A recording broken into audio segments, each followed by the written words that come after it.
아마 졸음기를 하셔야 될지 모르겠네요. 네. 출애굽기 몇 장까지 있습니까? 40장까지 있습니다. 40장. 창세기보다는 10장이 적죠. 출애굽기 말 그대로 애굽에서 나오는 기록입니다. 애굽에서 나온 기록.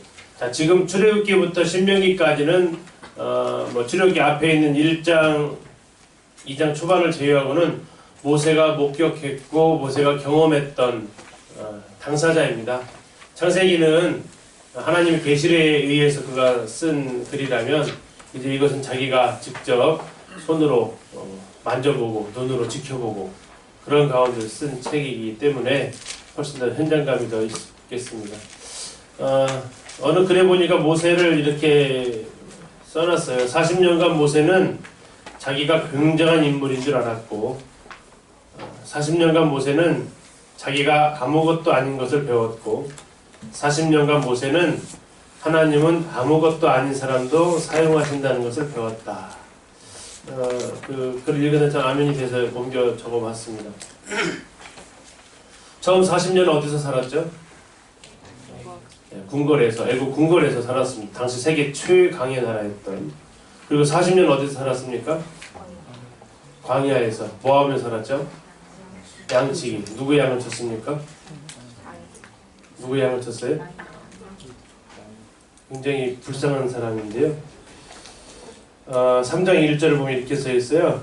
출애굽기 3장 1절 모세가 그의 장인 미디안 제사장 이드로의 양떼를 치더니 처가살이를 한 거죠. 자, 야곱은 몇 년간 참다가 못 참았어요? 14년간 참다가 14년간 참다 언제까지 다 이렇게 살아야 됩니까? 내 소유 하나도 없습니다 하면서 불평을 토로하면서 자기 걸 받아냈는데 지금 이 모세 어르신을 보면 40년째 남의 양을 치고 있는 상황입니다. 참 참을성도 많은 분이다 싶기도 한데 아마 자기가 아무것도 아닌 것을 배워가는 철저한 자기 부인의 시간이었던 것 같고요. 그런데 40년간 그는 아무것도 아닌 사람도 하나님을 사용하신다. 성경의 주인공을 우리는 간혹 착각을 합니다. 창세기 12장부터 아브라함에 대해서 배워봅시다. 물론 그 말 뜻은 이해를 하지만 아브라함에 대해서 배우는 게 아니라 아브라함을 사용하시는 하나님에 대해서 배우는 거죠. 성경은 다윗의 이야기도 아니고요. 성경은 그 누구의 이야기도 아니라 누구의 이야기입니까? 하나님이죠. 성경의 주인공은 누구예요? 하나님이에요. 왜 성경이 하나님이 주인공인데요? 드라마 보면 누가 죽어야 드라마가 끝나요? 주인공이 죽어야 끝나잖아요. 자, 그런데 지금 여태까지 우리는 장례를 누구를 치르고 왔어요? 아브라함도 장례 치르고 이삭도 치르고 요셉도 치르고 장례 치렀는데 여전히 성경은 계속되거든요. 왜요? 주인공이 돌아가시지 않으니까. 성경은 하나님의 이야기입니다. 성경 인물의 이야기가 아니고 그래서 성경 인물을 강조하는 게 아니라 그러한 인물조차도 사용하시는 하나님을 우리가 발견해야 되는 거죠. 자, 그러면 왜 이 출애굽기를 썼느냐? 출애굽기 기록 목적은 뭐냐? 아까 창세기는 하나님이 누구시고 나는 누구고 내가 왜 그 땅에 가야 되는지에 대한 이유를 설명했다면 출애굽기는 우리가 이제 이 출애굽을 실제로 실행하시는 말하는 게 아니라 말하는 것보다 더 중요한 것은 그것을 이루는 거죠. 성취해내는 것이 더 중요합니다. 하나님의 나라는 말에 있지 않다고도 하시는데 말은 뭔 말을 못하겠습니까? 그러나 그걸 실제로 실행할 능력이 있느냐 이거죠. 자, 이 출애굽기는 그래서 하나님이 그러한 능력을 가지신 분이라는 것을 알게 하는 거예요. 출애굽기에 나오면 특히 초반에 출애굽하기 전에 계속해서 반복해서 나오는 말이 있습니다. 어떤 말일까요? 그 말은 뒤쪽에 보시면 이제 주제 목적 중에 나오는데 내가 여호와인 줄 알리라 라는 말씀입니다. 내가 여호와인 줄 알리라. 성경에 내가 여호와인 줄 알리라 라는 이 말씀이 많이 나오는 책이 한 권이 출애굽기고 또 한 권이 있는데 혹시 어디일까요? 우리가 아직 안 읽은 책이고 한참 후에 읽어야 될 책일 겁니다. 에스겔서에 나와요. 에스겔서에서 내가 하나님인 것을 알게 할 거다. 내가 하나님인 것을 알게 할 것이다. 굉장히 반복해서 나와요. 자, 출애굽기에서 5장 2절에 보면 바로가 이야기를 하는 겁니다. 모세가 하나님께서 이 백성 나오라고 합니다. 그러니까 바로가 뭐라 하겠을까요? 그게 누군데? 나 몰라 그 사람. 그 신이 누군데? 나는 그런 신 몰라. 자, 그러면 하나님 이야기를 들으셨겠죠? 그럼 하나님 뭐라고 하셨겠어요? 답변을? 그렇지. 알려줄게 그러면은. 모르냐? 알려주지 뭐. 그러면서 제대로 알려주시는 거죠. 어떻게? 몸으로 체험할 수 있게. 그렇게 해서 계속 나오는 것이 이제 이 하나님이 어떠한 분인지 알려주는 거예요. 근데 그 대상이 첫째는 누구한테 알려주셔야 돼요? 바로가 모른다고 했으니까 바로한테 알려주셔야 되고요. 두 번째 또 누구한테 알려주셔야 될까요? 애굽 사람들한테 알려줘야 될 거 아니에요. 애굽 사람들한테 알려줍니다. 고센 땅하고 애굽 땅을 구별시켜주면서 이거 그 하나님에 대해서 알려줘요. 또 누구한테 알려줘야 될까요? 그래서 이스라엘 백성들한테 진짜 하나님인지 아는 거예요. 창세기의 그 하나님은 이제 자기가 경험한 하나님은 아니잖아요. 근데 출애굽기를 통해서 경험한 하나님을 보여주시는 거예요. 이런 이 여러 가지 재앙들을 통해서. 그리고 또 누구한테까지 이 사실을 알려줘야 될까요? 네, 온 천하가 알려줘야 하는, 거기서 말하는 온 천하는 어딜까요? 지금의 미국이나 이런 땅은 아니죠. 어딜까요? 바로 이들이 가야 될 어느 땅? 가나안 땅. 그리고 그 사실은 실제로 누구의 귀에까지 들어갑니까? 라합의, 여리고성에 있었던 기생 라합의 귀에까지 들어가요. 그러면서 기생 라합이 정탐꾼들은 한 이야기가 여호수아 2장 11절에 나오죠. 우리가 그 소식을 다 들었다. 그 바다를 갈라버린 하나님, 그리고 오면서 그 여러 왕들을 무찌르신 하나님을 우리가 다 들어서 우리 간담이 녹아버렸다. 그리고 이 이야기는 어디까지 알려지냐면 사무엘상에 가면 블레셋 사람들도 이 사건을 알고 있어요. 애굽의 신들을 갖다가 심판하셨던 그 신이다. 언약궤를 보면서 어떻게 우리가 그 신과 맞서 싸울 수 있느냐 하면서 두려워했던 것을 알 수 있어요. 결국 출애굽기에 나와 있는 이 사건 재앙들의 이 부분들은 하나님이 어떠하신 분인지를 알리기 위한 목적이에요. 그리고 이제 이렇게 많은 성경학자들이 얘기했던 대로 거기에 무수한 많은 우상들이 있었기 때문에 그들을 심판하는 모습도 나오고 있고요. 그러면서 이제 그분은 이스라엘 백성들을 구원을 내시는 출애굽 사건을 합니다. 6월절 뜻이 뭐예요? 6월절의 뜻? 6월달에 일어난 사건은 아니라는 건 아시죠? 6월절은 뭐예요? 너물유, 너물월, 넘어간다, 패스오버 한다라는 절기입니다. 자, 패스오버하는 절기, 출애굽기 12장에 나오는데 6월절 사건을 통해서 그들을 구속하십니다. 자, 양을 몇 마리 잡아야 돼요? 양을 몇 마리 잡아야 돼요? 네, 가족 수대로 잡아야 됩니다. 가족 수가 먹을 만큼. 저희 가족은 더 잡아야 될지 모르고, 우리 형님 가족은 좀 덜 잡아야 될지 모르고, 어린 양을 잡는데 가끔씩 이렇게 가르치시는 분들이 있어요. 한 마리 잡았다. 그건 우리가 지금 핵가족이잖아요. 당시에는 그런 가족이 아니거든요. 다 같이 사는 가족이기 때문에 인원이 굉장히 많은 상황이고, 그 가족이 양고기를 먹어야 될 만큼 잡는 거죠. 2마리가 필요하면 2마리 잡는 거고, 중요한 건 어린 양을 잡았다라는 거지 한 마리 잡았다라는 건 아닙니다. 그래서 이제 좌우 임방과 설주에 피를 발라서 그들을 구속해내시고 그들을 홍해를 건너게 하시는 사건이 이제 나옵니다. 홍해를 건넌 이후부터 그들은 광야 생활로 접어가게 되고요. 광야 생활하는 가운데에서 그들에게 이제 물이 없어서 하나님을 원망하고 또 먹을 것이 없어서 원망하고 하는 가운데 또 아말렉이 쳐들어오고, 자, 이런 사건을 하면서 결국 그들이 도착한 곳이 시내산이라는 광야를 지나 시내산에 도착하는데, 시내산에 도착했을 때의 시간을 3월 1일로 이야기를 하고 있습니다. 1월 15일 날 나와서 3월 1일 날 도착했으니까 며칠 걸려요? 약 한 45일 정도 광야 생활을 지나서 그들이 이제 도착을 해가지고 그 시내산에서 큰 2가지 사건이 일어납니다. 시내산에서 큰 2가지 사건. 뭐가 뭡니까? 율법을 받게 되고 또 하나 성막의 식양을 받게 됩니다. 자, 율법을 받게 된다는 얘기는 뭘까요? 이스라엘 백성들과 하나님과 언약 관계에 들어간다는 얘기입니다. 출애굽기 20장에 19장에서 그 언약 관계에 들어가는 장면을 묘사를 하고 있는데요. 하나님께서 야, 내가 하나님의 백성 너에게 율법을 줄 건데 지킬래? 물어봐요. 이스라엘 백성들이 뭐라고 대답했을까요? 네, 뭐라고 했을까요? 만약에 형제 자매들한테 야 내가 너에게 지금 하나 그 법을 줄 건데 지킬래? 그러면 뭐라고 하실래요? 네? 뭐라고 하실 거예요? 이 언약 지킬래? 어떻게 할래? 뭐라고 하실래요? 지킨다고 하실래요? 못 지킨다고 하실래요? 그러시면 안 돼요. 물어봐야지 무슨 언약인데요. 안 그래요? 너 이거 할래? 그러면 뭐라고 하실 거예요? 뭔데요? 이게 안 물어보세요? 하나님이 분명히 너 지킬래? 그러면 이스라엘 백성들이 뭐라고 했어야 돼요? 어떤 건데요? 물어봐야 돼요. 근데 꼴에 자존심이 있어가지고 바로 뭐예요? 다 지킬게요. 다 지킬게요. 들어보지도 않고 계약서 읽어보지도 않고 사인부터 하는 민족이 이스라엘 민족이에요. 나 이 19장 보세요. 진짜 읽어보지도 않아요. 이미 사인을 19장이 하고 20장이 계약받아요. 물어봤어라도 해야지. 자기가 얼마나 이렇게 잘 지킬 줄 알고. 그러면서 율법이 주어지게 됩니다. 자, 율법은 흔히 말하는 대로 10계명이 대표로 하지만 10가지만 있는 건 아니죠. 이스라엘 사람들이 율법을 몇 가지가 있다고 그래요? 613가지. 613가지의 율법이 구약성경 전체적으로 나오는데 그것이 이제 그 일부가 출애굽기 20장부터 10계명이 전달되어지고 쭉 이야기를 합니다.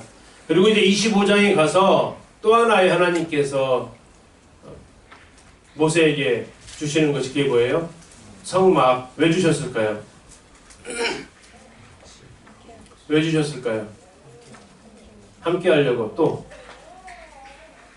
하나님은 아셨어요. 그들이 허풍 떨고 있다는 것을, 지킬 수 없다는 것을. 그래서 뭐가 필요하다는 것을? 성막이 필요하다는 것을. 율법만 주고 성막이 없으면 그건 다 죽어요. 성막을 줄 수밖에 없는 상황이에요. 그래서 율법을 주고 나서 성막을 주셔서 그 율법을 어긴 사람들이 뭐 할 길을 제시해 줘야 돼요? 살 길을 주셔야 된다는 거예요. 이게 이 성막은 그들이 살 수 있는 길이었어요. 율법을 어겼을 때 그들이 살아갈 수 있는 길, 이게 바로 성막인데요. 성막이 진짜로 필요했나? 이걸 알 수 있는 사건이 바로 성막에 대한 계시가 끝나는 32장이 나와요. 32장에서 무슨 사건이 나와요? 모세가 시내산에 올라갔는데 안 내려와요. 그러니까 그들이 뭘 만들었습니까? 금송아지 만들었어요. 10계명 중에 1계명이 뭐예요? 너는 나의 다른 내게 있기 말지. 거기서도 우겼어요. 2계명은요.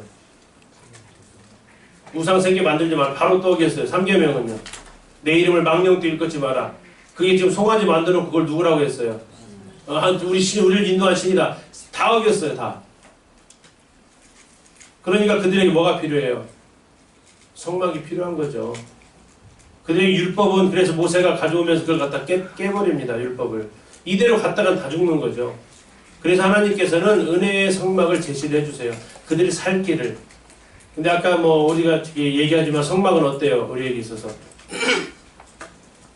사실적으로 필요 없잖아요. 그죠? 근데 이스라엘 백성 1차 독자들은요. 굉장히 중요한 거예요. 1차 독자들에게서 이 성막은 정말 생명과 직결된 것이기 때문에 그래서 나중에 출애굽기 39장에 가서 보면 10번이나 반복되어지는 말이 있어요. 10번이나. 궁금하죠? 읽으면서 보실 거예요. 얼마나 이게 성막이 중요했는지, 모세가 이 성막을 만들 때 얼마나 꼼꼼하게 만들었을지 우리 창세기 39장의 그 장면을 확인할 수 있어요. 왜? 이건 곧 자신의 생명과 연결된 거예요. 호언장담에서 율법을 지키겠다고 선언했던 이스라엘 민족, 그러나 그들에게 그럴 능력이 조금도 없었고 하나님은 그걸 아셨기 때문에 성막을 통해서 그들의 살 길을 열어놓으셨어요. 그래서 이 성막은 굉장히 그들에게 있어서 중요했던 거예요. 근데 우리는 그 성막의 그림자라면 우리는 실체이신 예수 그리스도를 알다 보니까 잘 중요성을 인식 못하니까 그냥 오기배심은 어쩌고 시기배심은 어쩌고 나무로 만들면 어쩌고 금으로 싸면 어쩌고 이렇게 가니까 이게 굉장히 재미없는 책이 됐는데, 그러나 아까 말씀드린 대로 성막은 그리스도의 모형이라고요. 모형의 특징은 뭐예요? 실체를 잘 보여줘야 모형이에요. 모델하우스를 가셔가지고 집을 미리 살펴보시는 이유가 뭐예요? 내가 살 집이 어떻게 생겼나 보려고 가잖아요. 근데 모델하우스하고 실제 지도가 틀리다면요? 갈 이유가 없잖아요. 우리 예수 그리스도 우리가 정확히 잘 알기 위해서라도 모형이 나타난 이 모습을 우리가 또 살펴볼 수 있는 겁니다. 그러니까 졸지 마시고요. 자, 이제 출애굽기에서 제일 난해한 부분이 1장인 부분이에요. 지금 가지고 계신 핸드북을 가셔서 어디를 보시냐면 출애굽기에 나와 있는 왕들이 나와 있습니다.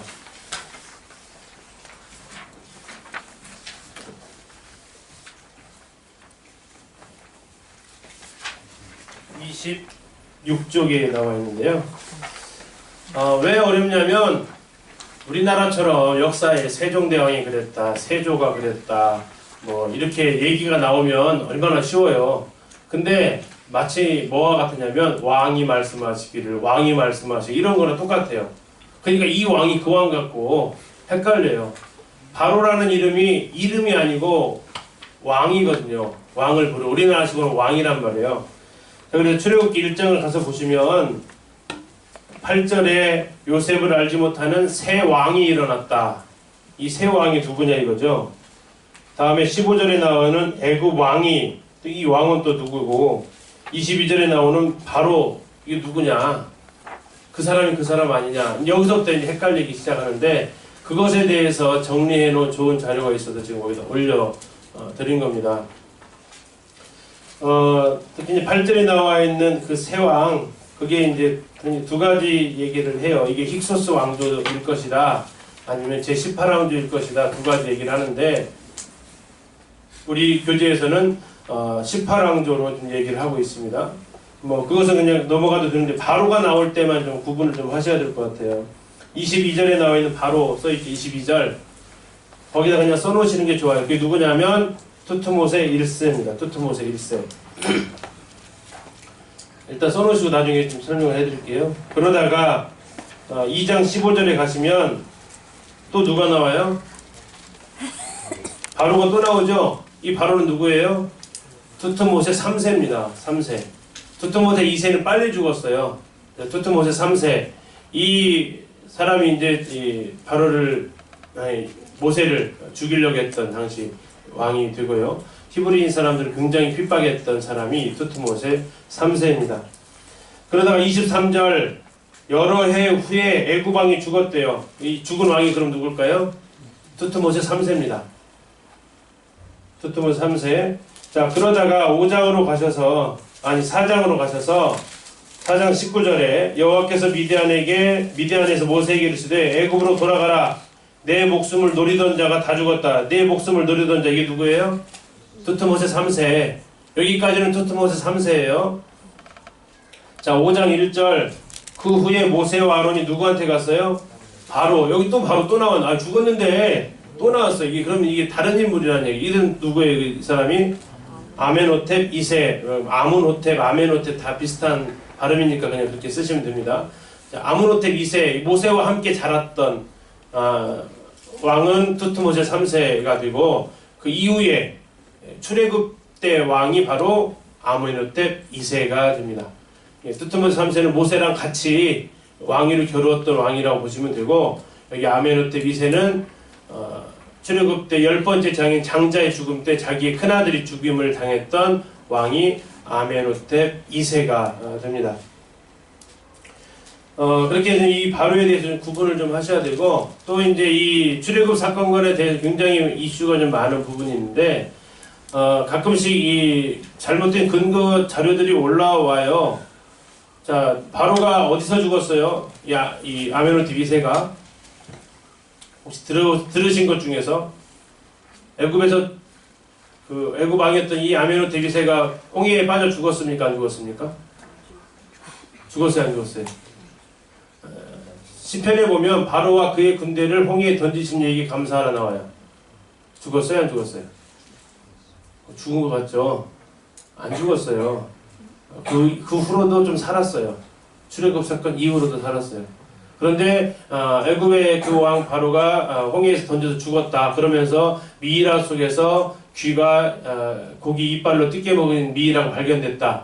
그리고 연분처럼 이렇게 하얗게 탈색된 미이라가 실제로 존재한다. 그렇게 혹시 들어본 적 있으신가요? 안 들어보셨어요? 네. 그런 이야기들이 있거든요. 그 왕조는 이제 메르네프타라는 왕이 되는데, 이렇게 되면 성경의 출애굽기 이야기가 굉장히 많이 달라져요. 안 죽었습니다. 안 죽고 그 뒤로 이제 생존하게 되고 나중에 그 역사가 진행되는데, 이 출애굽기에서는 굉장히 이슈가 많고, 또 떨기나무라는 책으로 인해서 출애굽 경로가 이게 사실이냐 아니냐라는 논쟁도 굉장히 많이 있는 부분이기도 합니다. 왜냐하면 200만이라는 이 백성이 실제로 그렇게 출애굽하는 것이 가능하냐라는 그런 이슈들이 나오기 때문에 그런 여러 주장들이 많이 나오는 책이기도 한 책. 출애굽기는 크게 출애굽하는 장면이 나오고요. 다음에 출애굽에서 어디까지 간다고요? 시내산까지 가는 게 나오고, 시내산에서 두 가지를 봤습니다. 뭐예요? 율법과 성막. 끝났어요, 출애굽. 자, 쉽죠? 이래도 안 쉬우세요? 재앙을 통해서 하나님이 누구신지를 보여줬고요. 시내산에서 율법으로 언약을 맺으셨고, 섣부르게 듣지도 않고 지키겠다고 했다가 하나님이 아이고 성막이 필요한 백성들 성막 주셨어요. 이러면서 출애굽이 끝난다고요. 쉽죠? 어렵다고 생각하신 게 졸린다고요. 레위기도 있다 말씀드리겠지만 안 어려워요. 안 어렵다고요. 단지 관심이 없었을 뿐이에요. 나한테 예수님이 있는데 뭔 성막이 필요하고, 뭐 율법으로 살 것도 아닌데 왜 십계명이 필요하고, 그렇게 다가가니까. 그러나 성경이 그렇게 하면은 성경 쓸만한 책 별로 없어요. 우리가 성경을 읽는 것은 성경이 기록되어 있는 하나님의 마음을 아셔야 된다고요. 이스라엘 백성들에게 자기를 드러내신 하나님, 그들과 언약을 맺고 싶은 하나님, 그럼에도 불구하고 언약을 지키지 못할 그들을 위해서 은혜를 베푸신 하나님, 하나님의 마음을 읽는 것이 성경이 읽기의 목적이기도 해요. 그래서 이제 같이 한번 읽도록 하겠습니다. 먼저 출애굽기 1장, 2장을 읽을 건데요. 이스라엘 어느덧 요셉이 죽은 후 약 250에서 300년이 흐른 시점이 들어갑니다. 창세기 50장하고 출애굽기 1장하고 그 사이에 종이 한 장이지만 시간이 얼마가 지나갔다고요? 250에서 300년이 훅 지나간 거예요. 우리는 점심 먹고 오니까 창세기 다음에 출애굽기인데 250년 지나갔다고, 300년 가까이. 그러니까 전혀 새로운 인물들이 이제 등장을 한다는 얘기입니다. 그러는 가운데 하나님께서 모세를 세우시고, 그러나 모세가 태어났을 당시에는 굉장히 핍박이 심했던 때, 그래서 모세를 어디에다가 태웁니까? 갈대 상자. 여기 나와 있는 이 상자라는 단어가 창세기에서는 어디에 쓰였어요? 방주에 쓰였습니다. 성경에 딱 2번 나오는 단어입니다. 상자, 테바. 그러니까 방주는 절대 배가 아니고 뭐예요? 박스, 상자입니다. 그래서 이 갈대 상자하고 아까 뭐 저희 시간에 우리 옆에 가는 제가 작곡한 찬양 나오던데 아시죠? 네, 요게베스의 노래인가요? 거기에 보면 감동적인 가사가 많이 나오잖아요. 근데 오류도 약간 있죠. 자, 나일강에다가 띄웠어요? 갈대에다 숨겼어요? 갈대에다가 숨깁니다. 나일강에 띄우면 찾을 수가 없어요. 나일강은 우리 동네 시냇물이 아닙니다. 근데 어쨌든 감동은 더 세요. 네, 갈대 사이에 숨겼다는 것은 굉장히 감동이 별로 안 오고, 나일강에 뛰어가는데 그걸 건지는 것은 감동이 오는데, 어쨌든 찬양은 감동으로 부르시고 성경은 사실을 읽으시면 될 것 같습니다. 자, 1장과 2장 같이 읽겠습니다. 자, 이제 3장은 장소가 지금 어디입니까? 미디안 광야가 됩니다. 하나님의 산 호렙산 있는 그곳, 하나님께서 나타나셔서 떨기나무 가운데 나타나시게 되고요. 자신을 나타냈습니다. 그러면서 너희 조상의 하나님이다. 아브라함의 하나님, 이삭의 하나님, 야곱의 하나님이다 라고 자신을 알고 알리라고 이렇게 얘기를 하십니다. 그리고 거기에 대한 증표로 지팡이가 뱀이 되고 손이 나병이 났고 물이 피가 되는 이런 일들을 하시고, 계속해서 안 가려고 하니까 하나님께서 참다 못해서 손을 냈습니다. 그러면서 아론을 붙여주는 이런 장면을 볼 수 있습니다. 3장 4장 읽겠습니다. 자, 5장으로 가면 장소가 바뀝니다. 5장 1절 어디로 갔습니까? 바로에게 갔다는 얘기는 어디로 간 거예요? 애굽으로 이제 간 겁니다. 아내와 함께 떠나다가 아내는 아들과 함께 다시 돌아가고 모세와 아론이 둘이 바로한테 갑니다. 그때 이제 보내라고 하니까 나는 2절에서 바로가 나는 여호와를 알지 못한다. 아주 버릇없는 얘기를 하니까 하나님께서 제대로 알려주시게 되죠. 그러나 이제 이스라엘 백성들은 고난이 점점 더 심해지게 되고 오히려 백성들이 모세와 아론을 원망하게 되고 모세가 하나님 앞에 가서 나 못하겠다고 이렇게 얘기합니다. 그러니까 다시 하나님께서 달래서 다시 보내시고 바로 앞에 서서 아론의 지팡이가 뱀이 되고 요술사들도 뱀이 되는데 아론의 지팡이가 삼키는, 그리고 이제 본격적으로 애굽의 재앙이 내리기 시작하는데 10가지 재앙이죠. 피, 계이파, 악도금의 암장, 방금 방언을 했죠. 피, 개구리, 파리부터 시작해서 장자의 죽음까지 10가지의 재앙이 내리면서 여호와를 알게 하십니다. 첫 번째 재앙이 피 재앙까지 5장, 6장, 7장 보시도록 하겠습니다. 자, 첫 번째 재앙이 나가고 이제 계속 8장부터 10장까지 총 8개의 재앙이 이어집니다. 자, 개구리 재앙이 나왔는데 온 땅에 이제 개구리가 물속에서 살 수 없잖아요. 7일간 동안 홍수가 있기 때문에 더 이상 버틸 수 없었던 개구리가 무트로 일제히 다 아마 나왔을 거고 바로의 온 궁에 덮입니다. 그러면서 이제 제발 쫓아내달라 하니까 바로 모세가 물어봐요. 언제 쫓아내줄까요? 뭐라고 대답하실래요? 지금 당장. 그죠? 그게 제정신 아닙니까? 바로는 뭐라 하겠을까요? 내일 해줘? 제정신 아닌 거 맞죠? 지금 당장 굳이 개구리가 하룻밤 더 잘 이유는 없잖아요. 근데 왜 바로가 내일이라 했을까요? 왜 그랬을까요? 우리도 내일로 자주 미루잖아요. 그 심정이 있지 않았을까? 그러면서 이제 바로가 자꾸 제안을 합니다. 첫 번째 제안은 야, 너무 멀리 가지 말고 해라. 안 된다고 하니까 또 재앙이 쭉 임하죠. 그러니까 또 나중에 야, 애들은 놔두고 가라. 그것도 안 된다고 하니까 그러면 애들도 가는데 양과 소는 놔두고 가라. 자꾸 타협안을 제시합니다. 타협안을 받아들일 수가 없죠. 근데 이때 당시에는 바로가 타협안을 제시를 해요. 근데 오늘날에는 누가 나에게 타협안을 제시를 하죠? 하나님을 섬기는 데 있어서 내가 타협안을 제시를 하더라고요. 수요일 집회까지만 가자. 그냥 금요일까지만 가기는 하는데 주일날만 하자.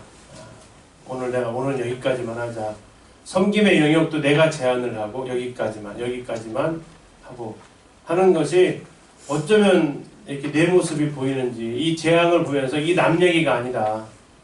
하나님의 어떠하심을 보여주기 위한 게 재앙이잖아요. 하나님의 어떠하심을 우리가 알고 있으면서도 우리는 어떤 하나님께서 언제까지 이러고 계실래? 내일부터 잘할게요. 이러고 있지는 않는지.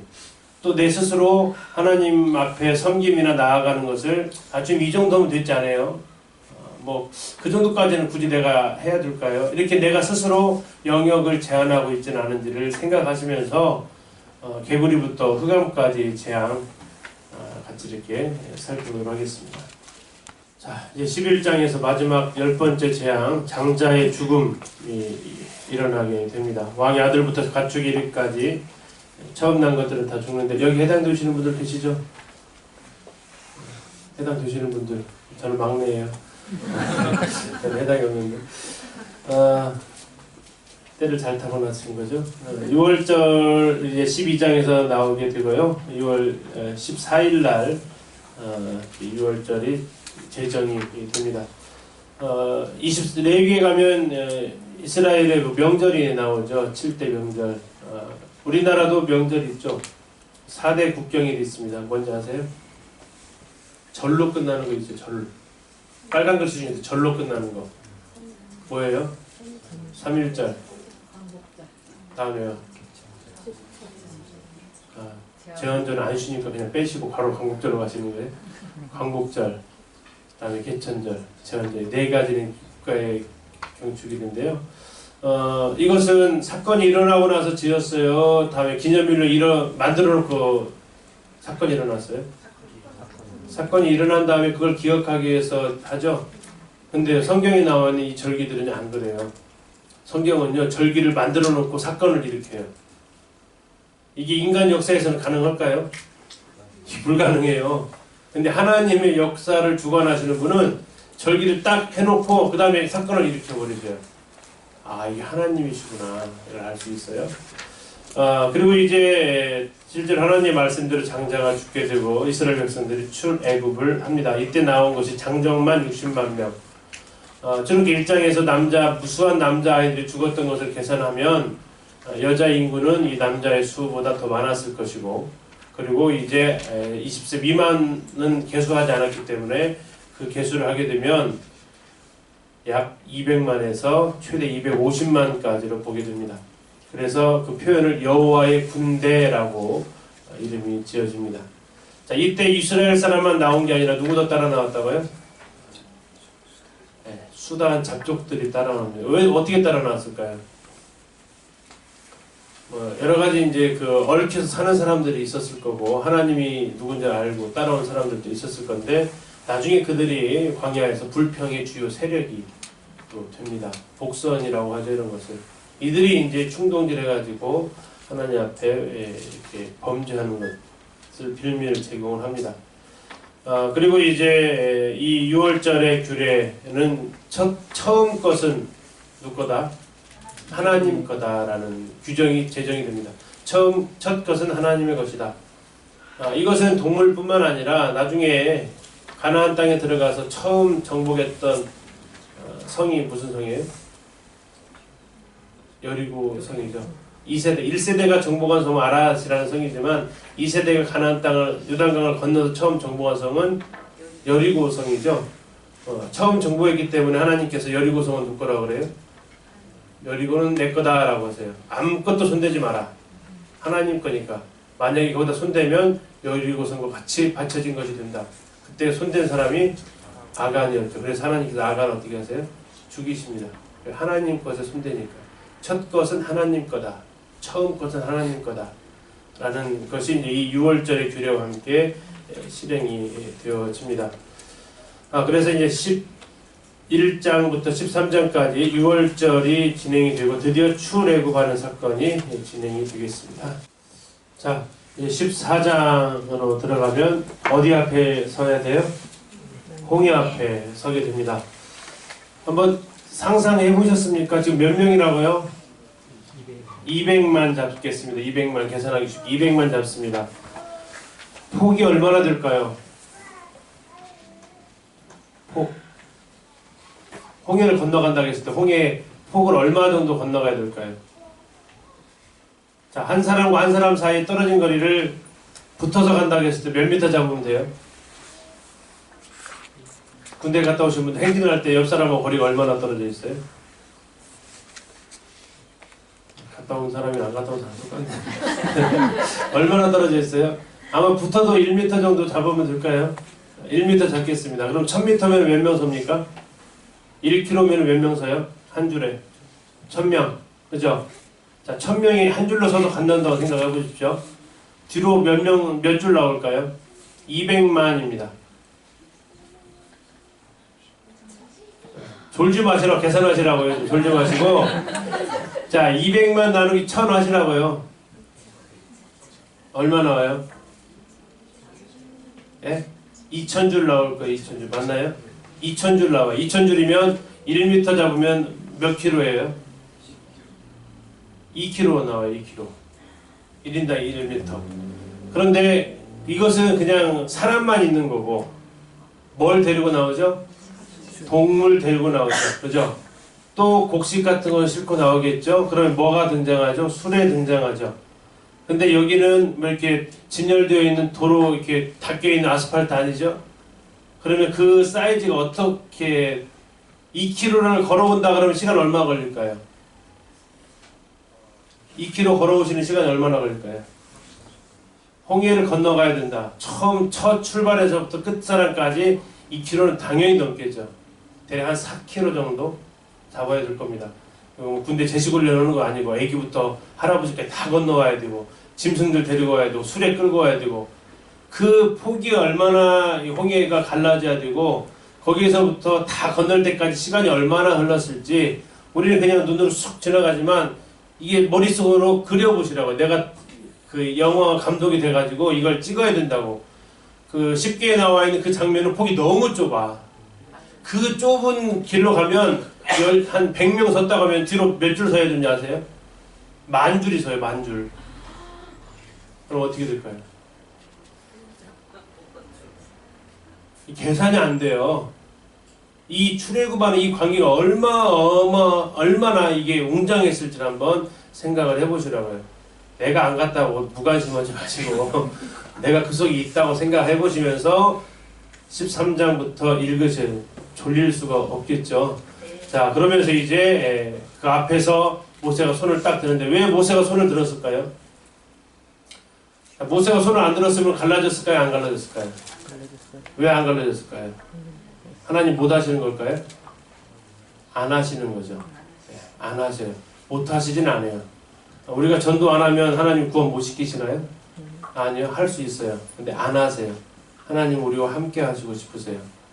모세에게 사인을 보내는 거죠. 모세가 하는 것은 그것만 하면 되는 거죠. 근데 우리가 얼마나 많은 것들을 그렇게 손을 안 내밀어 가지고 이루어지지 않는지를 한번 생각을 한번 해보시죠. 하나님은 단순히 손만 내밀면 하겠다 하시는데 우리는 그것을 이렇게 별로 안 하죠. 그래서 역사들이 일어나지 않는 것을 봅니다. 자, 이렇게 해서 홍해를 건너고 나서 그들이 이제 찬양을 하는데 애굽에서는 찬양이 없었습니다. 홍해를 건너고 나서 비로소 찬양이 있었고요. 미디암이 또 여자들을 앞서서 찬송을 합니다. 자, 이런 큰 광경을 보고 이 감동이 얼마나 갈까요? 얼마 못 가죠. 그죠? 우린 캠프 영향력에서 얼마 못 가죠. 성도집회 영향력에서 얼마 못 가고요. 근데 우리 믿음의 선배들도 그래요. 곧바로 목마르니까 마라에서 원망을 하죠. 하나님께서 또 해결해 주시고요. 자, 13장, 14장, 15장 읽으시는데 이 행렬을 내 머릿속에 한번 그려보시고 읽어보시라고요. 홍해를 건너는 행렬이 과연 어떠했을까? 자, 이들도 사흘 만에 작심삼일인가요? 근데 실제로 이쪽 그 광야를 걸어보면 하루만 물 없어도 난리가 나겠더라고요. 걸어보니까 그렇더라고요. 우리보다 나은 것 같아요. 16장부터는 이제 시내산까지 가는 과정의 그 내용이 나오고 있습니다. 16장 1절에서 둘째 달 15일이라고 나옵니다. 신광야에 간 것이 둘째 달 15일이니까 2월 15일이죠. 거기에서 이제 만나가 내려서 40년간 그들이 먹고 살았던 것이 나오고 메추라기도 공급을 하십니다. 17장 리비딤에 가서 두 가지 사건이 나오는데 바위에서 물이 나오는 사건이 하나 있고요. 또 하나는 아말렉과의 전투입니다. 이 아말렉과의 전투에서 여호수아라는 이름이 처음 등장을 하고 나중에 이 여호수아가 이들을 이끌고 요단강을 건너가게 되죠. 그러나 이 전쟁에서의 승패는 여호수아의 싸움이 아니라 모세의 팔에 달려있다는 것을 알게 됩니다. 그래서 여호수아한테 이것을 외워서 들려라 라고 얘기합니다. 외워 들려라. 그리고 여호수아는 이것을 외웠을까요? 네, 잘 외웁니다. 이것을 언제 써먹죠? 가나안 땅에 들어가서 아이성과의 전투에서 이것을 그대로 따라서 합니다. 아이성과의 전투에서 처음엔 졌잖아요. 두 번째 전투에서 승리를 하면서 여호수아가 전쟁이 끝날 때까지 손에 잡은 단창을 모세는 지팡이를 들었는데 여호수아는 단창을 들고 아이성을 향해서 이 든 손을 내리지 않습니다. 학교 다닐 때 벌 한번 받아보셨죠? 얼마 지나면 이게 고통이 다가오던가요? 네. 근데 이것을 모세는 양쪽에도 받쳐줬지만 여호수아는 그렇지 않고 끝까지 이 손을 내리지 않는 제대로 외워서 들렸어요. 제대로. 성경을 읽고 외우는 것은 그냥 암기용이 아니고 정말 중요한 순간에 이것이 실행이 되어지고 순종이 되어져야 될 영역이 되겠죠. 그리고 18장에서는 모세가 너무 경무에 시달리는 상황을 보고 이 재판을 좀 나눠서 하라는 이들의 조언을 받게 됩니다. 자, 그러면 이제 신광야에서 있었던 사건들 16, 17, 18장. 자, 이제 19장의 장소가 또 바뀝니다. 저는 어떻게 바뀌었는지 표시하시면서 가시면 좋아요. 16장에서 신광야, 17장에서 어디예요? 르비딤. 다음에 거기에서 이제 미디안 땅까지 오고 19장에서 드디어 장소가 어디입니까? 시내 광야. 시간은요 3개월이 되던 날 3월 1일입니다. 3월 1일. 아까 2월 15일 하나 있었죠? 여기 지금 3월 1일 이렇게 써놓으시고요. 장소는 시내 광야가 됩니다. 여기에서 이제 하나님께서 모세에게 나타나시는데 모세를 부르셨던 그 장소입니다. 여기에서 이제 하나님께서 그들을 내 소유로 삼겠다. 19장 5절에서 얘기를 하죠. 그들은 제사장 나라가 될 것이다. 거룩한 백성이 될 것이다. 언약을 세웁니다. 그러면서 이제 하나님께서 백성들 앞에 나타나실 때에 막 우레가 있고 번개가 있고 하니까 백성들이 굉장히 두려워하죠. 그래서 이제 하나님께서 그들을 보고 언약을 맺으시게 되는 것이 10계명이 그들에게 주어지게 됩니다. 이들이 이제 하나님 앞에 하나님께서 하나님 말씀을 전하는데 섣불리 그들이 하나님 말씀을 지키겠다고 이야기를 하는 이런 가운데 이제 이 율법이 받아지게 됩니다. 모세가 시내산을 몇 번 올라갔을 것 같으세요? 몇 번 올라가죠? 최가 몇 번 올라가야 돼요? 최가 3번 올라가요. 지금 올라가고 십계명 받으러 가서 올라갔다가 깨버려가지고 또 한 번 올라가. 최가 3번이지만 성경을 자세히 읽어보면 8번 올라갔다 내려와야 됩니다. 8번. 그것은 이제 그 핸드북에 실어놨으니까 참고하시고요. 8번에 걸쳐서 이 시내산을 등반을 하면서 여기에서 거의 11개월 정도를 소요하게 됩니다. 그리고 이제 여기에서 레위기에 나와 있는 제사법 그리고 성막까지 완성을 하고 여기서 이제 떠나게 되죠.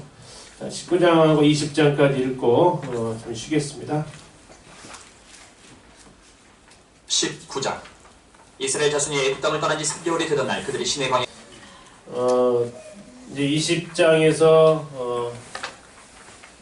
10계명이 제시가 되어지고 21장부터는 그 이후에 관련된 실행법들이 나와 있는데 굉장히 세밀합니다.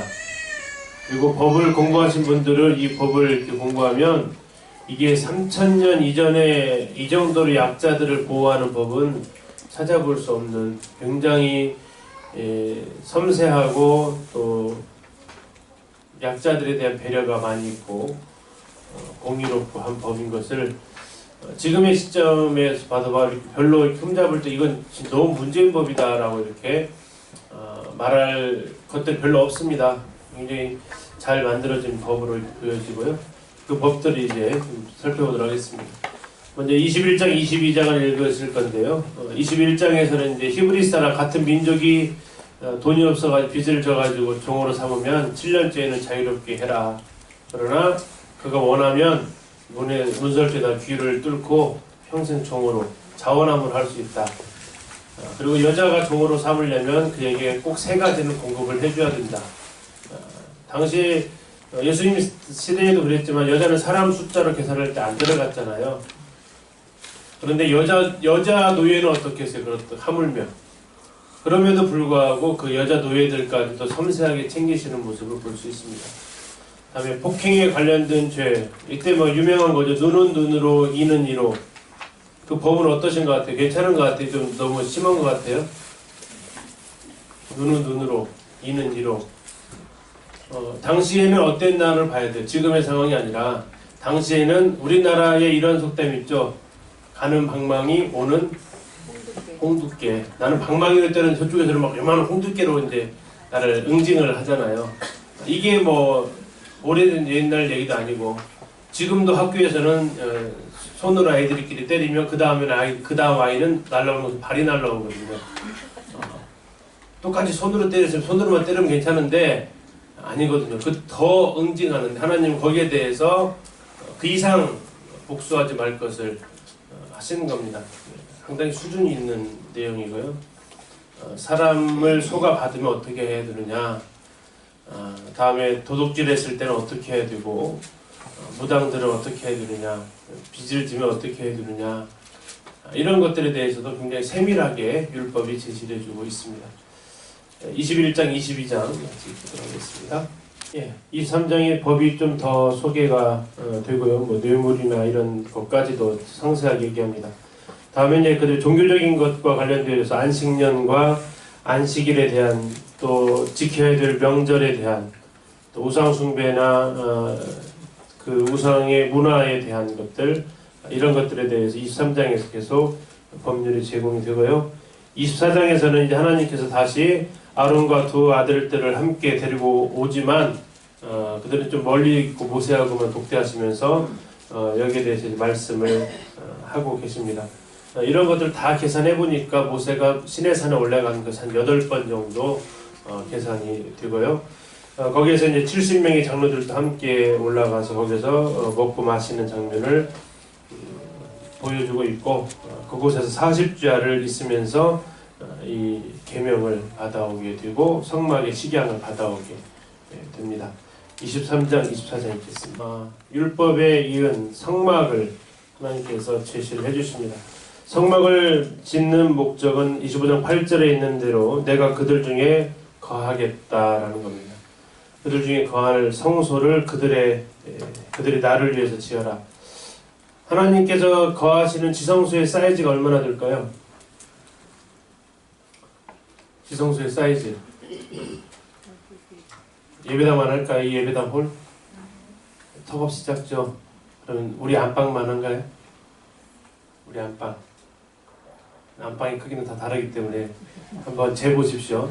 하나님이 그 우주를 창조하신 광대하신 하나님이 그 진짜 몇 평 되지 않는 그 방, 창문이 있을까요? 창문도 없는 방. 참 놀랍죠. 더 놀라운 것은 그분이 내 안에 계시는 건 어떤가요? 내 안에. 나중에 내 얘기를 하겠지만 참 놀라운 은혜입니다. 놀라운 은혜. 성막 자체가 놀라운 은혜고요. 구약의 성막이 오늘날에는 우리를 가리켜서 뭐라고 그래요? 성전이라고 하잖아요. 성전. 그 은혜를 생각을 하면서 좀 읽을 거고요. 자, 성막을 지을 예물을 가져오라고 합니다. 기쁨으로 가져오라고 하고요. 자, 그리고 이제 성막의 사이즈를 얘기합니다. 증거궤, 언약궤라고도 하고요. 다음에 진설병, 떡상이라고도 합니다. 다음에 등잔대, 금촛대라고도 하는 이런 것의 이제 사이즈를 얘기하는데, 나무는 거기에서 구할 수 있는 씨띠나무, 조각나무로 하게 되고, 순금으로 이런 것들을 이제 순금으로 만들기도 하고 순금으로 싸기도 하고, 그 다음에 26장에서는 성막, 회막이라고 하는 성막의 덮개 4가지 종류로 덮습니다. 다음에 널판, 그리고 휘장. 이 휘장을 얘기할 때 가끔씩 혼동하시는 것이 성막에 있는 휘장하고 성전에 있는 휘장하고 두께가 굉장히 다릅니다. 성막에 있는 휘장은 말 양쪽에 6필이 끊어서 안 찢어지는 그 휘장이 아니고요. 그 예수님 당시에 성전에 있었던 휘장이 그 정도의 재질이 되었다고 그러고, 이 성막의 휘장은 이렇게 얘기 안 하는데 성막을 얘기하시면서 성막 그것을 자꾸 이렇게 그쪽으로 강조를 하시면 좀 안 되는데, 이 성막에 있는 휘장은 그런 정도의 강도를 가지고 있지는 않습니다. 지성소와 성소를 구분하는 이런 흐름. 성막 그 A4 종이 드리면 그리실 수 있죠?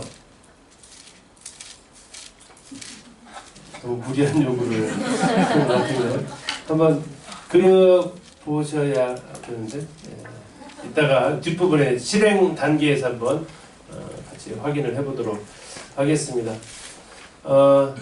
성막이 왜 이렇게 어려울까요? 본 적이 없어요. 실물을.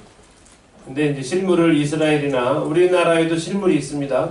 가서 한번 보시면 훨씬 더 이해하기가 쉽고 사이즈가 뭐 5규비덤이 감이 안 와요. 실제 실물 사이즈로 가서 보면 훨씬 더 이해하기가 쉬운 것을 경험하게 됩니다.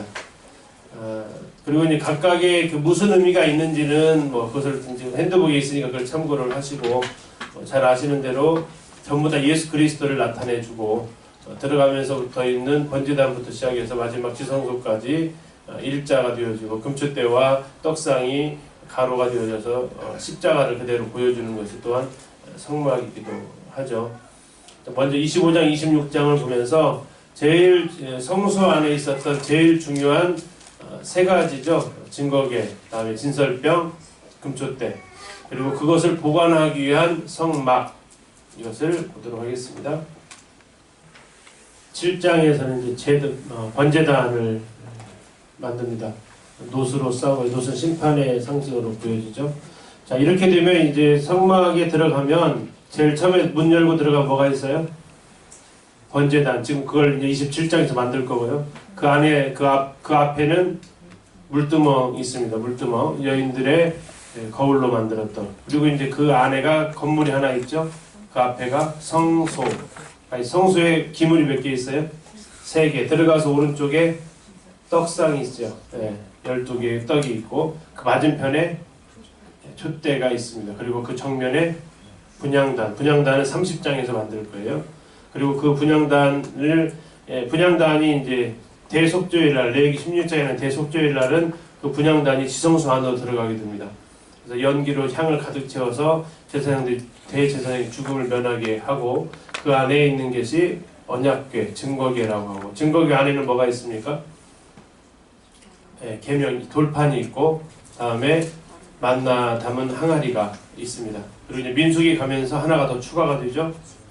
아론의 쌍난지팡이. 쌍난지팡이는 언약궤 안에 사이즈가 들어가지는 않습니다. 언약궤 안에 들어갈 수 있는 사이즈가 아니라고요. 물론 잘라서 넣었다고 하면은 이해는 가지만 그래서 성경 보면은 그 언약궤 앞에다가 이렇게 두라고 되어져 있고 신명기 가면 또 하나가 추가가 됩니다. 뭐가 추가되죠? 율법이 하나님의 말씀을 등사한 율법책이 하나가 더 추가가 됩니다. 그래서 지성소 안에 있었던 것은 언약궤가 있고 언약궤 안에 2가지가 들어가 있습니다. 하나가 십계명 그리고 또 하나가 만나를 담은 항아리 그리고 언약궤 바깥에 언약궤 그 앞에 두는 것이 아론의 쌍난지팡이하고 그 신명기를 필사한 그것이 들어가 있어서 지성소 안에도 그렇게 구성이 되어져 있습니다.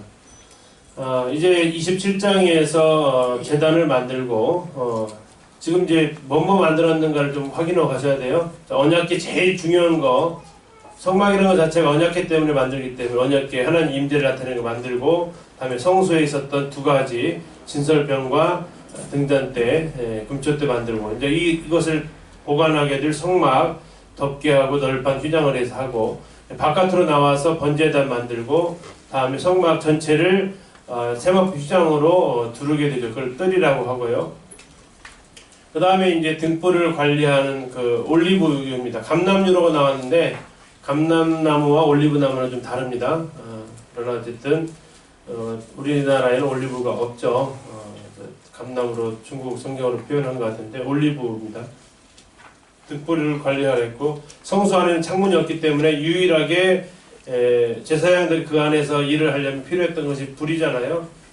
이 금초대가 조명을 밝혀줘야 되기 때문에 항상 그곳에서 꺼지지 않도록 하라고 봤습니다. 그리고 이제 거기서 일하는 사람들의 옷을 만드는 것이 나오고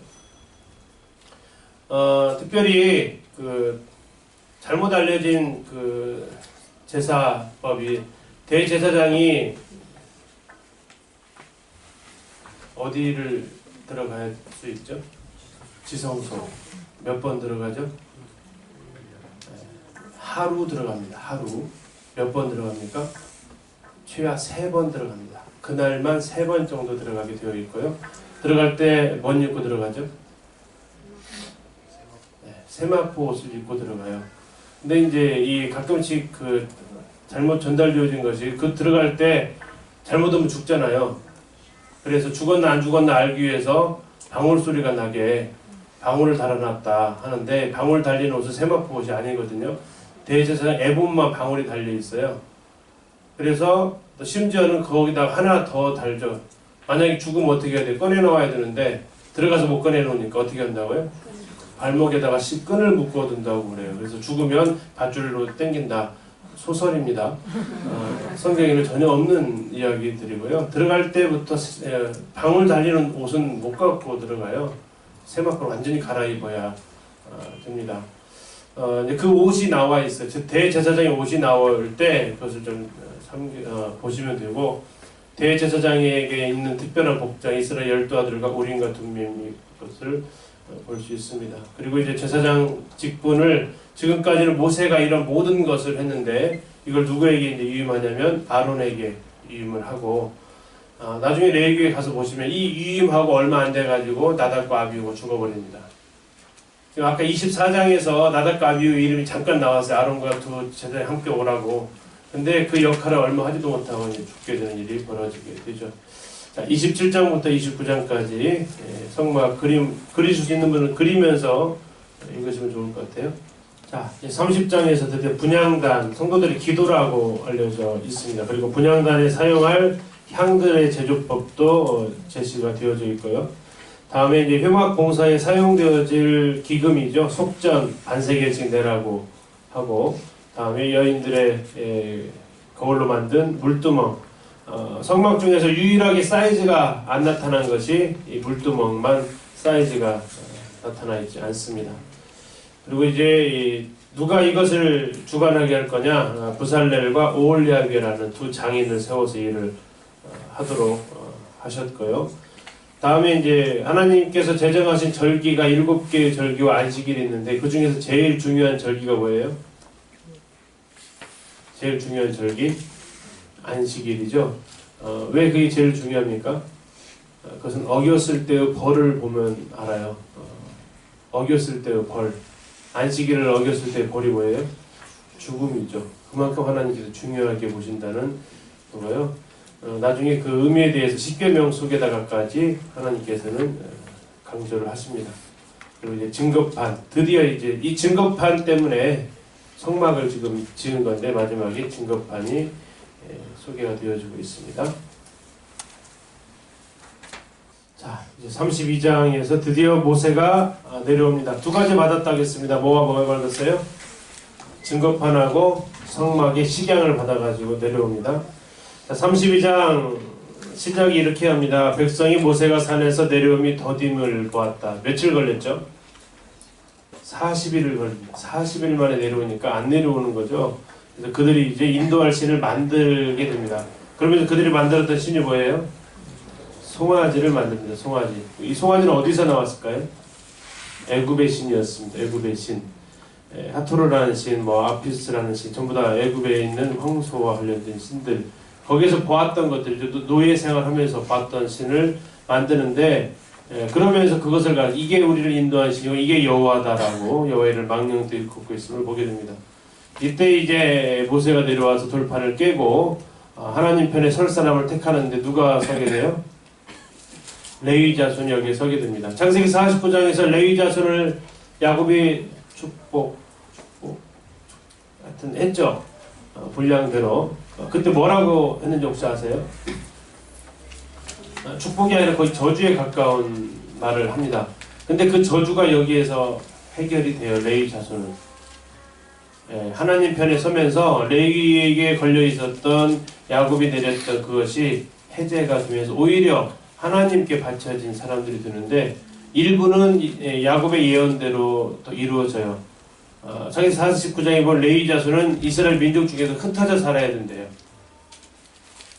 야곱이 했던 축복 속에 있어요. 근데 실제로 레위 자손은 가나안 땅에 들어가서 48개 성읍으로 흩어져 살게 되고, 시므온도 흩어져 살게 되는데 그들은 사라져버려요. 거의 그들의 존재감이 유다 지파 내에 그 속에다가 땅을 분배받는데 거의 그냥 유야무야한 존재가 되어버리는 그런 레위 지파는 분명하게 여기에서 이제 존재감이 드러나게 되고 여기에서 3,000명을 죽이는 사건이 일어납니다.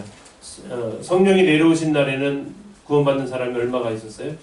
사도행 2장에서 그날의 제자의 수가 3,000이나 더하더라. 성령이 내려오셨을 때 거듭나는 사람이 3,000명이 있었는데 율법이 가지고 내려왔을 때 몇 명이 죽습니까?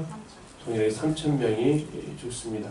그래서 우리 한번 생각해보는, 율법과 성령에 대해 생각해보는 계기가 되고요. 자, 이러면서 이제 하나님께서 나 안 가. 하나님 죄송하지만 삐치셨어요. 시작도 안 했는데 어쩌면 굉장히 마음이 상하셨는데 이때 모세가 뭐예요? 하나님을 달래죠. 이건 하나님이 아주 그 모세를 다루시는 굉장히 고도의 기술이 아니신가 싶어요.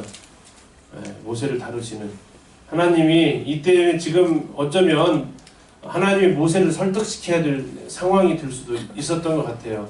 하나님 이들을 진짜 못 데리고 가겠어요. 그러면 그 사람 참 그 모세를 하셔야 되는데 오히려 하나님이 삐친 것처럼 하시니까 모세가 하나님한테 뭐라고 해요? 하나님한테 사정을 해요. 하나님 그러시면 안 되죠.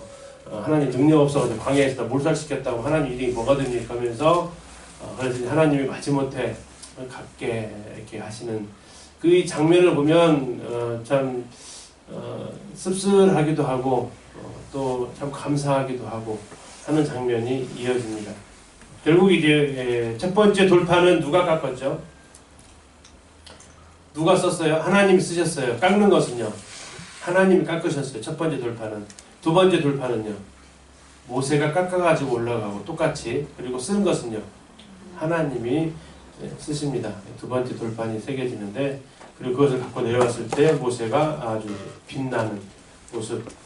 며칠 걸렸을까요?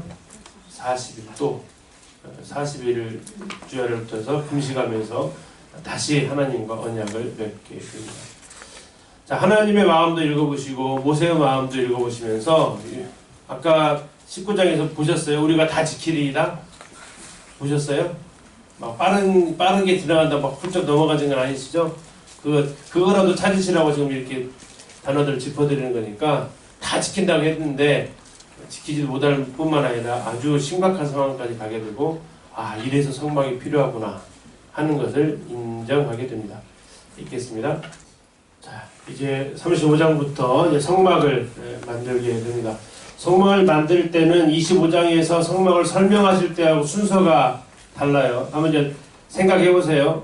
뭘 제일 먼저 만들어야 될 것 같아요? 1번 울타리, 2번 기물, 3번 성소. 뭘 제일 먼저 만들어야 될 것 같아요? 기물을 넣어둘 성소를 먼저 만들어야 돼요. 그렇지 않으면 이것을 이제 노지보관해야 됩니까? 성막을 먼저 제작을 합니다. 36장에서 그래서 8절부터 성막 덮개를 만들고 휴장을 만들고 널판해서 그 안에 들어갈 것을 만들어야 되기 때문에 성막을 만들고 그것이 완성이 된 다음에 37장부터 이제 그 안에 들어갈 제일 중요한 언약궤, 다음에 떡상, 다음에 촛대, 다음에 분향단 이렇게 되면 그 안에 들어갈 거 다 끝나죠. 안에 공사가 다 끝나면 이제 뭐예요? 바깥에 거 번제단 만들고 물두멍 만들고 그 다음에 뭐 만들어요? 울타리를 만들어요. 울타리 먼저 만들면 어떻게 돼요? 물건 나를 때 얼마나 이렇게 어렵겠어요. 그렇죠? 그러니까 울타리는 제일 마지막에 치는 거죠. 그렇게 하고 공사가 마무리가 되고 그 과정이 35장부터 38장까지 나오는데 그 순서 이해하시면 돼요. 이 과정은 제일 처음에 뭘 만들었다고요? 성소와 지성소에 있는 성막을 만들어요. 그리고 그 안에 중요한 것들부터 채웁니다. 4가지. 그리고 밖에 거 채우고 그 다음에 뭐예요? 울타리 쳐요. 이해가셨죠? 그렇게 실제로 제작할 때는 그 순서대로 제작을 하게 됩니다. 물론 그거 하기 전에 더 먼저 해야 될 것은 예물을 가져오러 하고 그 담당자 정하고 하는 것들을 해야겠죠. 그래서 35장부터 38장까지 성막을 이제 실행하게 됩니다. 이제 남은 것이 뭐가 남았어요? 일할 사람이 남았죠. 모든 기물은 다 완성이 됐고 일할 사람이 남았는데 일할 사람 제사장의 옷을 만들게 됩니다. 그리고 이제 대제사장에게 필요한 흉패를 만들게 되고요. 그렇게 하면서 모든 역사가 마치는데 39장에서 여호와께서 명하신 대로라는 단어를 좀 많이 살펴보십시오. 10번 나옵니다. 10번. 여호와께서 명하신 대로 했다. 여호와께서 명하신 대로 했다. 그 단어를 살펴보시면서 읽어보시면 좋겠고요. 40장에서 시간이 다시 등장합니다. 40장 2절 한번 보세요. 40장 2절 시간 나와 있습니다. 언제입니까? 첫째 달 초하루면은 몇 월 며칠이에요? 1월 1일. 1월 1일이다가 몇 년 1월 1일일까요? 출애굽 하고 나서 1년이 지났다는 얘기죠. 출애굽하고 1년 1월 초하루, 첫째 달 초하루입니다. 이 시간 계산을 하셔야 나중에 레위기에 가서 해결할 수 있고요. 17절을 가서 한 절 더 보시면 40장 17절입니다. 둘째 해, 그러니까 1년 된 거예요. 첫째 달 1월 그 달 초하루에 뭐 했다고요? 성막이 완성됩니다. 성막 완성 시기 아시겠죠? 언제 됐다고요? 2년 1월 1일 성막이 완성이 됩니다. 이걸 아셔야 나중에 이제 레위기 민수기에 가서 그 날짜 계산을 한 번 더 해야 되니까 그렇습니다. 자, 1월 14일 날 나왔고 15일 밤에 나왔고 다음에 2월 15일에 어디 갔어요? 신광야에 도착하고요. 3월 1일에 시내 광야에 도착하고 거기에서 모세가 시내에서 올라가서 율법과 성막 시경 받아가지고 내려와서 40일간 금식 2번 했으니까 80일 거의 2달을 이제 왔다 갔다 한 소용되어지는 시간이죠. 그리고 나서 이제 성막 성전을 성막을 만드는데 성막 만들 때 제일 먼저 규례가 뭐였냐면 안식일을 쉬라는 얘기였어요. 이거 왜 나왔을까요? 성막 만들다가도 안식일 두면 뭐 하라고요? 쉬라는 얘기예요. 네. 그래서 아무리 성막을 만들다가도 안식일 두면 쉬어라. 그렇지 않으면 안 된다. 라고 얘기를 하면서 하고 출애굽한 지 2년 1월 1일 날 성막이 완성이 됩니다. 여호와께서 명하신 대로 되었더라. 40장에도 동일하게 나오고 여호와께서 명하신 대로 되었다 했으니까 이 여호와 우리가 건축을 하면은 뭘 받아야 돼요? 준공검사 받아야 될 거 아니에요? 그래서 준공검사 도장이 꽝 찍히면 뭐 할 수 있어요? 입주할 수 있죠. 하나님께서는 준공검사 도장을 뭘로 찍으실까요? 그걸 성경에서는 쉐키나라고 합니다. 발음을 조금 잘하셔야 돼요. 너무 세게 하지 마시고 뭐라고요? 쉐키나, 여호와의 영광이라고 합니다. 그러면서 이 쉐키나가 여기에서 한 번 나오고 또 한 번 나오는 데가 있어요. 어디서 나올까요? 쉐키나가 솔로몬이 성전 지었을 때 다시 한번 쉐키나가 나옵니다. 성막과 성전 전부 다 여호와의 영광이 임하는 장면이 나오는데요. 자, 다시 한번 말씀드리면 여호와께서 명하신 대로를 잘 찾으시면서 읽어보시면 좋겠습니다. 39장 40장 하고 40분까지 쉬겠습니다.